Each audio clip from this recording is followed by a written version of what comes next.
Hello दोस्तों, hope करता हूं आप सभी अच्छे होंगे। जैसा कि हमने पहले 2 वीडियो कवर कर चुके हैं जो कि इम्पोर्टेंट क्वेश्चंस पर आधारित थी। हमने पहले वो वीडियो कवर की है जो इम्पोर्टेंट क्वेश्चंस थे या पहले परीक्षा में बार बार पूछे गए थे। इसी कड़ी में आज हम एक और वीडियो लेके आए हैं जिसमें हम 50 इम्पोर्टेंट क्वेश्चन डिस्कस करेंगे जो परीक्षा में बार बार पूछे गए हैं या आगे भी पूछे जाने की संभावना है।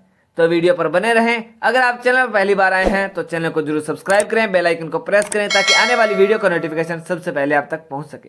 तो ज़्यादा समय ना लेते हुए शुरू करता हूं। आज का पहला प्रश्न है, सर्वोच्च न्यायालय के मुख्य न्यायाधीश के पद पर सबसे कम समय तक कौन आसीन रहा?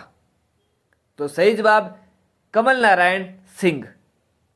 दूसरा प्रश्न, मुख्यमंत्री की नियुक्ति किसके द्वारा की जाती है? तो राज्यपाल द्वारा की जाती है। अगला प्रश्न, निम्नलिखित में से किसे राज्यों के विधानमंडल का भाग नहीं माना जाता है? सही जवाब मुख्यमंत्री को। अगला प्रश्न, निम्नलिखित में से कौन केरल के पहले मुख्यमंत्री थे?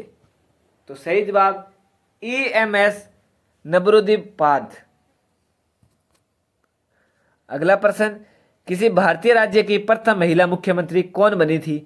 तो सही जवाब सुचेता कृपलानी। अगला प्रश्न, राज्यों के मुख्यमंत्री सहित मंत्रिपरिषद में मंत्रियों की न्यूनतम संख्या क्या हो सकती है? सही जवाब 12। अगला प्रश्न, निम्नलिखित में से किस राज्य में विधानमंडल का ऊपरी सदन या विधान परिषद नहीं है? तो पश्चिम बंगाल में विधानमंडल का ऊपरी सदन या विधान परिषद नहीं है। अगला प्रश्न, बिहार विधान परिषद में सदस्यों की संख्या कितनी है? सही जवाब 75 या 75 है। अगला प्रश्न, क्या किसी राज्य के विधान परिषद के उत्पादन की प्रक्रिया में परिषद की कोई भूमिका होती है? सही जवाब नहीं। अगला प्रश्न, राज्य विधान परिषद के निर्वाचन क्षेत्रों का परिसीमन किसके द्वारा किया जाता है? सही जवाब परिसीमन आयोग। अगला प्रश्न, निम्नलिखित में से किस राज्य में द्विसदनात्मक विधायिका नहीं है? सही जवाब मध्य प्रदेश। अगला प्रश्न, भारत में राज्य विधान परिषद के सदस्यों का कितना हिस्सा स्थानीय निकायों द्वारा चुना जाता है? सही जवाब 1/3। अगला प्रश्न, मुख्यमंत्री की नियुक्ति किसके द्वारा की जाती है? सही जवाब राज्यपाल द्वारा। अगला प्रश्न, किसी विधानसभा में कोई धन विधेयक निम्न में से किसकी अनुमति के बिना प्रस्तुत नहीं किया जा सकता? सही जवाब राज्यपाल। अगला प्रश्न, असम विधानसभा में कितने सदस्य हैं? सही जवाब 126। अगला प्रश्न, विधानसभा का सदस्य बनने के लिए न्यूनतम आयु कितनी होनी चाहिए? सही जवाब 25 साल। अगला प्रश्न, राज्य की विधानसभा के 17वाहन के आदेश किसके द्वारा दिए जाते हैं? सही जवाब राज्यपाल। अगला प्रश्न, विधानसभा अध्यक्ष का चुनाव कौन करता है? तो सही जवाब विधानसभा के सदस्य करते हैं। और लोकसभा अध्यक्ष का चुनाव कौन करता है? तो लोकसभा के सदस्य करते हैं। और राज्यसभा का अध्यक्ष कौन होता है? तो भारत का उपराष्ट्रपति राज्यसभा का अध्यक्ष होता है। और वर्तमान में राज्यसभा के अध्यक्ष कौन हैं? तो जगदीश धनखड़ हैं जो कि भारत के उपराष्ट्रपति हैं। अगला प्रश्न, राज्य मंत्रिपरिषद सामूहिक रूप से किसके प्रति उत्तरदायी होता है? तो सही जवाब विधानसभा। उत्तराखंड विधानसभा में एक सदस्य नामित किया जाता है। तो सही जवाब एंग्लो इंडियन समुदाय से। एंग्लो इंडियन कौन होते हैं? एंग्लो इंडियंस वो होते हैं जब भारत पर अंग्रेजों का राज था और उस समय जो अंग्रेज अधिकारी या अंग्रेज लोग भारत में रह गए थे तो उनके लिए सीटें आरक्षित की जाती है और उन्हें एंग्लो इंडियंस कहा जाता है। यह उत्तर प्रदेश पीसीएस में, उत्तराखंड पीसीएस में पूछा गया है। अगला प्रश्न, भारत में स्वतंत्रता के बाद प्रथम आम चुनाव कब संपन्न कराए गए? सही जवाब 1952। अगला प्रश्न, भारत में मतदान की आयु सीमा को 21 वर्ष से घटाकर 18 वर्ष कब किया गया? सही जवाब 1989। 1989।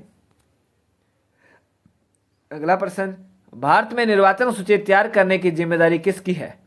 तो सही जवाब निर्वाचन आयोग, इलेक्शन कमीशन ऑफ इंडिया।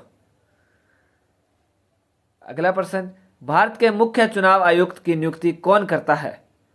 तो सही जवाब भारत के राष्ट्रपति। यूपीपीसीएस 2013 में पूछा गया है। दिनेश गोस्वामी समिति ने सिफारिश की थी, तो लोकसभा के चुनाव के सरकारी निधियन की दिनेश गोस्वामी समिति ने सिफारिश की थी। अगला प्रश्न, भारत का प्रथम मुख्य चुनाव आयुक्त कौन था? सही जवाब सुकुमार सेन। अगला प्रश्न, मुख्य निर्वाचन आयुक्त को प्रति माह कितना वेतन मिलता है? तो मुख्य निर्वाचन आयुक्त को प्रति माह 2.5 लाख रुपए वेतन मिलता है। निम्नलिखित में से कौन सा आयोग भारत के संविधान के एक अनुच्छेद के अंतर्गत सुस्पष्ट उपबंध के पालन से गठित हुआ? सही जवाब आयोग। अगला प्रश्न, भारत के प्रथम मुख्य चुनाव आयुक्त थे? सही जवाब सुकुमार सेन। यह एसएससी 2019 में पूछा गया है। अगला प्रश्न, निर्वाचन आयुक्त की सेवा शर्त तथा कार्यकाल निश्चित करता है? तो निर्वाचन आयुक्त की सेवा शर्त और कार्यकाल संविधान निश्चित करता है। आरआरबी 2008 में पूछा गया है। अगला प्रश्न, प्रथम राष्ट्रीय आपातकाल की उद्घोषणा के समय देश के राष्ट्रपति कौन थे? तो सही जवाब डॉक्टर सर्वपल्ली राधाकृष्णन। अगला प्रश्न, राष्ट्रपति राष्ट्रीय आपातकाल की उद्घोषणा किन परिस्थितियों में कर सकता है? तो युद्ध, अगर बाहरी आक्रमण हुआ हो या सशस्त्र विद्रोह हुआ हो, तब राष्ट्रपति राष्ट्रीय आपातकाल की उद्घोषणा कर सकता है। अगला प्रश्न, किसी राज्य में राष्ट्रपति शासन की प्रारंभिक अवधि कितनी होती है? सही जवाब 6 माह। अगला प्रश्न, राष्ट्रपति राष्ट्रीय आपातकाल की घोषणा कर सकते हैं? तो राष्ट्रपति राष्ट्रीय आपातकाल की घोषणा कर सकते हैं, तो मैंने आपको बताया युद्ध की स्थिति में, अगर बाहरी आक्रमण हुआ हो या सशस्त्र सेना का विद्रोह हुआ हो, तो सही जवाब दिए गए तीनों ही। अगला प्रश्न, कौन सी ऐसी आपात स्थिति है जिसकी घोषणा अभी तक भारत में नहीं की गई है? तो सही जवाब वित्तीय आपात स्थिति। भारत में वित्तीय आपात स्थिति अभी तक एक बार भी नहीं लागू की गई है।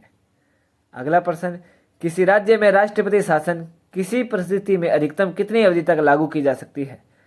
तो सही जवाब 3 वर्ष तक।